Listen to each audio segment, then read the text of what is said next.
So this is week 2 of the blessed life, and we're talking about ways in which to have a blessed life, okay?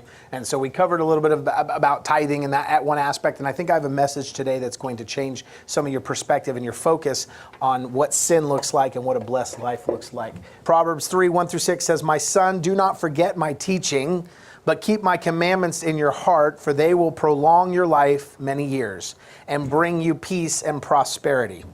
Your love and faithfulness never leaves you. Bind them around your neck, write them on a tablet of your heart. Then you will win favor and a good name in the sight of God. Trust in the Lord with all your heart and lean not on your own understanding. In all your ways submit to him, that he will make your path straight. Trust in the Lord with all your heart. Lean not on your understanding." Trust in the Lord with all your heart. So this proverb is about wisdom.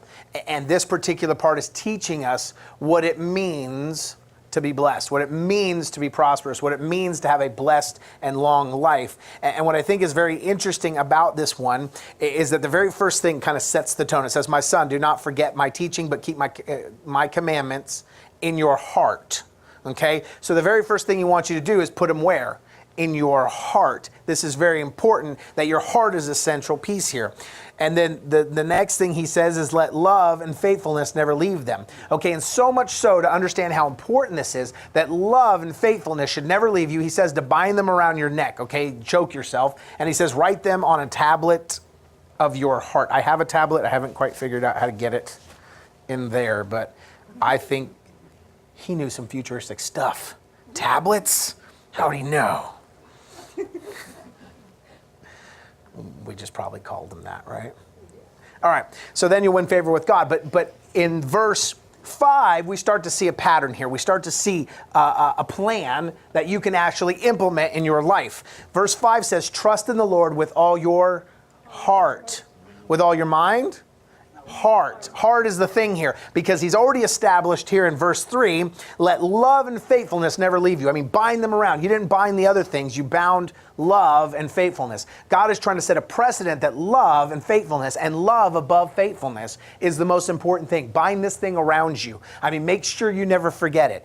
Put it in your heart. This is important. See, a lot of times we get stuck on the details. We get stuck on the do's and don'ts, okay? And I talk about that a lot. We get stuck on the do's and don'ts. But what God is trying to say in these particular verses is, the do's and don'ts are fine.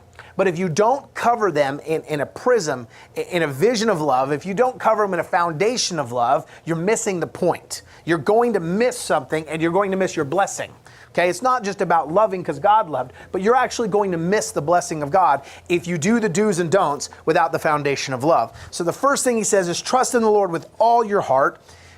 Step 1, it's about the heart. Step 2, now that we've got the heart done, he says lean not on your own understanding. Okay, so now we've got our heart right. Our heart is in the right place. Now we need to get our mind to start thinking like God. Right? My ways are not your ways. My thoughts are not your thoughts, says the Lord. Okay, so now we got our heart in the right place. Now we need to get our minds to start thinking like God. That's phase 2. If we start with phase 2 and we just want to learn the do's and don'ts and learn the word, and we forget about the foundation of the heart, none of this applies. You have to follow the men, I know this is kind of like building that IKEA furniture or something you get, right? Yeah, Mike and David have both had terrible experience stories that they've shared with me this week about not following the directions of putting something together and being extremely frustrated, only to get done and find out you put part B on part D and part D was supposed to go on part B, right? I am the one that builds the cabinet, and then I'm like 3/4 into it, and I realize that one piece needed to go on first. And there's no way to get it on. So you have to take everything back apart to put it on. Come on, guys. Come on, you know you relate.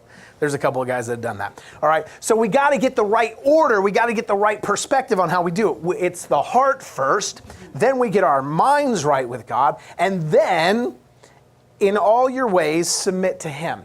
So we get our heart right, we start thinking like God, now we surrender because we understand, right? If you start trying to do all the rules and you don't understand God's thoughts, and you don't have a heart for God, you're missing the blessing. The blessing will not come. And you go, God, I'm doing all the stuff you said. Did we not cast out demons in your name? Did we not prophesy in your name? I didn't know you. You didn't think like me. You didn't have a heart for me. So we got to get that right in the right order. In all your ways submit to him. So our heart's right, our mind's right, and now we're submitted to God. Then he says, and then I will make your paths straight. Now, why is that important for us? Here's a reality. You ever driven down a road and maybe the road winds, or maybe you're on a big hill? I'm guilty of this.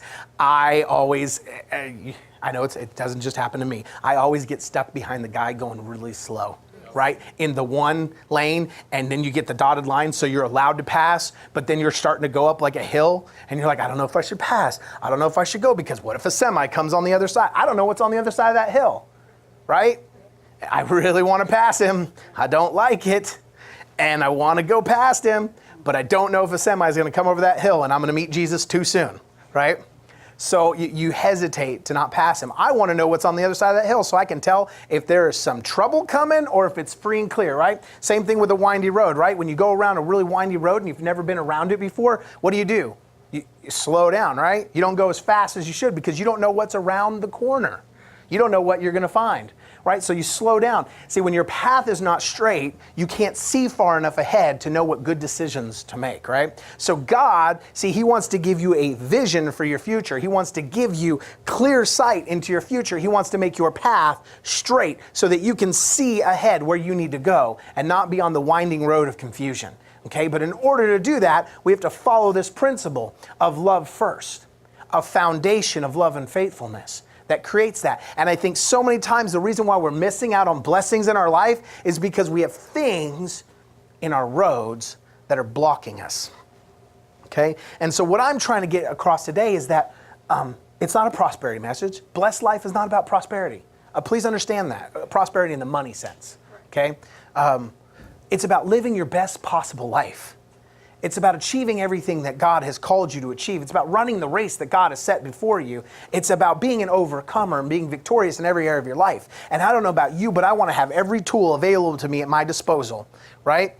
Cecil can attest to this. When you have the wrong tool, you end up frustrated and breaking them. And then a guy like Cecil comes with the right tool and fixes it in 3 seconds. Whereas somebody else stabs a screwdriver through their hand because not me, I'm just saying. But if you have the wrong tool, I'm guilty of never being able to find my tool, and that's why I'm frustrated. Okay, not just the wrong tool, can't find it. All right, yeah, you want to get frustrated. So I'm not living my best possible life if I don't have the right tools, if I'm not equipping myself with the right things to get in my way. And so these things that we're learning today, they start to train us on how to live a narrow life. The Bible says that wide is the path that leads to hell and narrow is the way to heaven, right? Okay? It's an easy life when we live through it, and I want to show you why it's narrow. I want to give you a different perspective. And so the best way I can describe it is a car, all right? So if I leave here and I say, why don't you come over to my house, okay? And so in this analogy, I'm God, and you're following God, okay? And I invite you to come over, and I say, just follow me. Just get behind me and follow my car, and you drive your car. And like what always happens, right, because these are Oklahoma drivers, I grew up in LA. Everyone's just like super fast and aggressive, but here everybody is slow and they're not aware of anything happening around them. Come on, that'll preach, preacher. That'll preach. All right. Everyone drives like Sunday drivers on Monday. All right. And so you're driving, you're following me, and what happens? Inevitably, someone cuts you off and gets between you and me. Right. And it's like, seriously, you had 3 inches because you were riding my bumper, but somehow they managed to squeeze in there and cut you off. Now they have cut you off, and see, what happens is you lose focus. Instead of looking at my car trying to find a way around, you're frustrated at the person that just cut you off and almost gets you wrecked and has separated you from me. So your focus changes from following me, from following God to following the car, right? You're honking at them, you're telling them off, right? You're saying the mean things in the car, right? Come on, somebody knows it's true, right? And all of a sudden what happens is you're so focused on them, you get on their bumper to ride them, try to get them out of the way, and all of a sudden you never saw me turn right. I turned right, and you finished getting angry with them, and that car gets out of your way, and you go, where is he? Where is he? See, that's what we do to God. Where is he? We got so focused on things that distract us that we missed God going right. And we're lost. And we're out there all alone, and we don't know what direction we're supposed to go because our focus was not on the right place. We didn't see God, and we let something distract us. See, when we process our life in love, you can clearly see God. See, Jeremiah 29:11 says, "For I know the plans I have for you, declares the Lord, plans to prosper you and not to harm you, plans to give you hope and a future. Then you will call on me and come and pray to me, and I will listen to you. You will seek me and find me when you seek me with all your heart." You will seek me and find me. God has a plan for your life to bless you. But see, there's a caveat to this. God has a plan for your future. And he says then you will call on him and he will listen. But see, he says when you seek him, you will find him when you seek him with all your heart. If you do not seek God with a foundation of love, with your heart, guess what? You won't find him. He will have turned on another road, and your frustration and anger has stopped you from finding God. It's only when you seek God with all your heart. It's only when you have a foundation of love and faithfulness. It's only when you trust the Lord with all your heart that you find him. I'm trying to get this through to you and understand, there's a part in the Bible that talks about 7 deadly sins. You guys ever heard of them? The 7 deadly sins. If you commit these sins, you will surely go to hell. All right? And that's the concept. I want to give you maybe a different spin on that. It's not that when you commit them, you go to hell, okay? Try to understand this. There's a spiritual principle that God is trying to get you away from. And I have a little analogy this morning I think will put it into perspective about what he means by deadly sins, about what it means. See, because we all know we need God, right? Like oxygen. We're separated from God, we start to starve. So I got these stones, and they represent the sins. Okay, and so I don't know if you can see this, but hold on, I'm super strong. Watch this. It's a big brick. I don't know if you saw, but it's like 1,000 pounds. Okay. Is that prideful? Oh, well, that makes sense. That was way funnier than you guys are letting me. Come on. I know it's like a little hot in here. We got a broken air conditioner, but you can laugh. Okay? All right, so pride is the foundation and cornerstone of most of our sin. Would you agree? Right? Pride comes before a fall, okay? Or pride comes underneath a fall. Pride is the main source. So it's my big brick today. All right? Pride is kind of the driving force of our life. And so many times we try to be unprideful that we actually go the wrong way and we commit what's called false humility, right? Someone says, "You did a great job." "Oh, no, it's not me. I'm nothing but a wretch and a worm. I'm worthless. It's all God. It's all God." Well, does God make bad things? Does he make bad things? No. So are you worthless? No. Is it prideful to say you're worth something? That you're a daughter or son of the king? No. Like, that's not prideful, right? Let me tell you what the difference between humility and pride is, okay? Pride is obviously thinking that you did it yourself, okay? True humility, you ready for this? True humility is knowing exactly who you were created to be in Christ. If you know exactly who God made you to be, and live that out, that is true humility. False humility is not to accept who he made you to be. He made me to speak to men, to speak life into men. That's what I do. It's not what I do, it's who I am. That is not pride to say that's what God birthed me to do, because I recognize that God did it. Does that make sense? So that's not pride. So what ends up happening is that we build up walls of sin in our life. Let's see, what else do I got here? What's a good sin? I'm going to use these big ones. Gluttony. How about that? That's one the church never talks about, right? We don't want to talk about gluttony. We don't want to talk about any of that. They ate all the donuts. You ate all the donuts and all the pancakes that Robin made. Okay? So we're going to play a little. So we got greed, right? But you didn't talk about gluttony. Talking about it. Where's the one for loud? I don't have a loud one. I don't have a mouthy sister one. Can I get a mouthy sister one, please? Hold on. I'm sure I got one for that. I got one for that for me.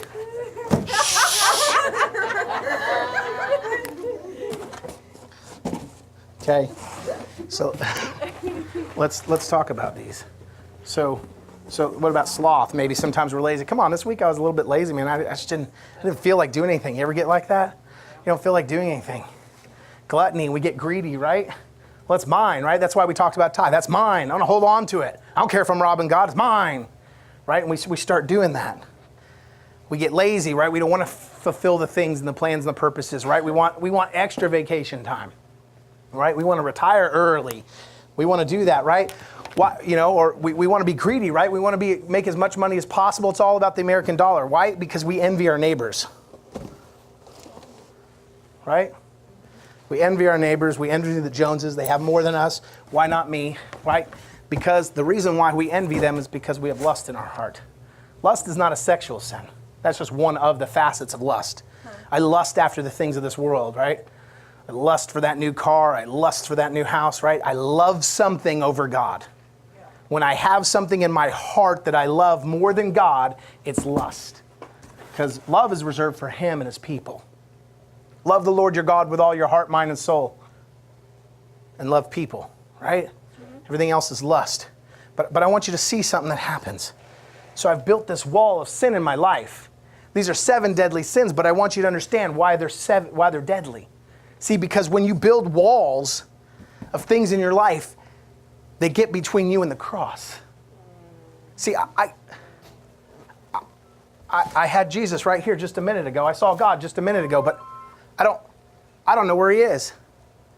I can't see Him anymore. See, I built a wall where you can't see Him. If you're trying to follow me, Paul said, follow me as I follow Christ, right? Follow me as I follow Christ. I'm going to teach you something today. I want to show you something, but you can't see me anymore. You can't see me because I've built up a wall of sin in my life that separates you from me. It separates people from each other. It separates you from God. Do you see that? Yes. See, and there's no way through it. How do I get this wall down? How do I get it down? See, there's this amazing concept that God said if you'll just start everything with love. You'll just put everything with love. See, the wall doesn't have to come down. Love doesn't mean you're perfect. It doesn't mean that everything's broken down in your life, okay? That's not the first step. That's not what He said. He said start with your heart. Put love at the center. Then start getting the rest right. Okay? So, see, watch what happens. See, if we just put love at the center, see, love is different. Love makes a path back to the cross. Love lets you see. Not all of you can see this, but you get it. Yeah. Love lets you see through. Love makes a way. See, love makes your path straight so you can see. So when I'm standing here and I'm lost in the darkness, I'm standing here in the darkness and I'm alone, I can still see that cross. And I know which way gets me home. See, I don't have to worry about all this pride and greed and gluttony and anger and sloth and envy and lust in my way. And I don't have to justify any of this stuff. Well, I'm angry.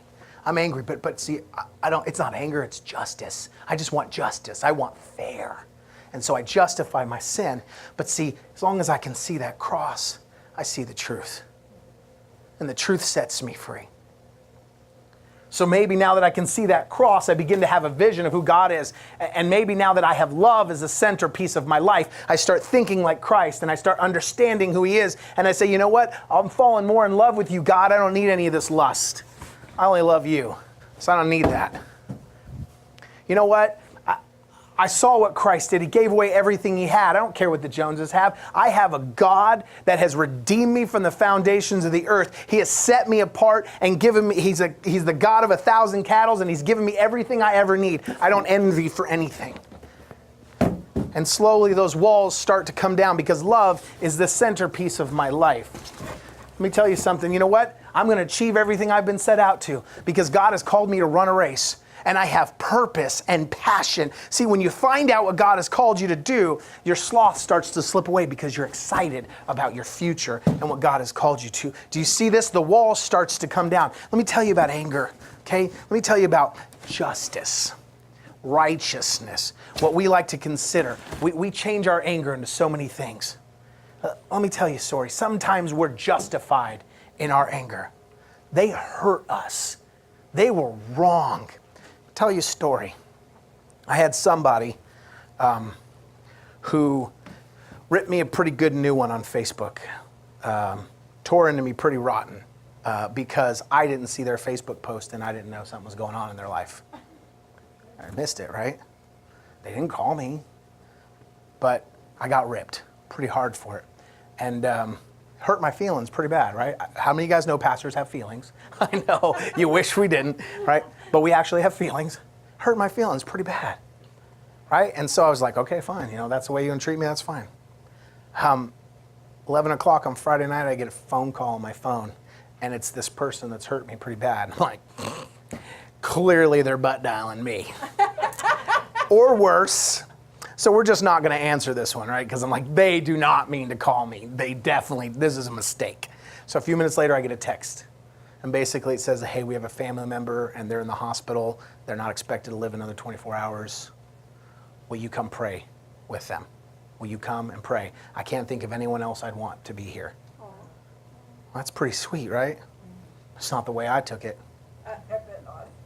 No. You know what I said? I'm going to be honest. Can I be honest? Can I be real? My first reaction, Pastor Dave was there, he knows. My first reaction was, well, actions have consequences now, don't they? That was my statement. People need to learn that actions have consequences. You're going to rip me, and then you're going to ask me to come and pray? You're going to cut me off and act like I did wrong, and then when it comes down to a need, now you want me to show up and me to make the amends? No sorry. No, hey, maybe we were wrong. Just why don't you show up? And my heart, man, I wanted justice. I wanted to be like, you know what? Deal with it. Maybe next time you won't treat people so badly. That was my reaction. And we all do. I think we're all guilty of that when someone hurts our feelings.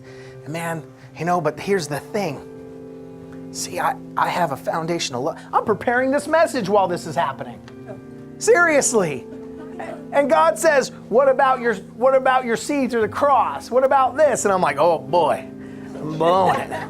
I am blowing it. And I look at the cross and Jesus says, that man that's dying in that hospital bed didn't do anything to you. And what really is your foundation? What do you really see? Or are you just going to love those that love you? Didn't I say to love your enemies? And this is not your enemy, just the one that hurt your feelings. I'll go to the hospital. So I went to the hospital and I had the honor of praying with a man, on his last bit of life, potentially. Now I believe God can heal him. I'm waiting to see if he gets up out of that bed. Because I prayed both ways. Prayed God open his arms, but God, if you would, heal this man. And we prayed, and he's right with God, and he had like 30 family members there. And I got to see this man who was the anchor of his family, and everybody loved him. And they were just crammed in this hospital room, making sure they spent every minute with him in his last bit of life.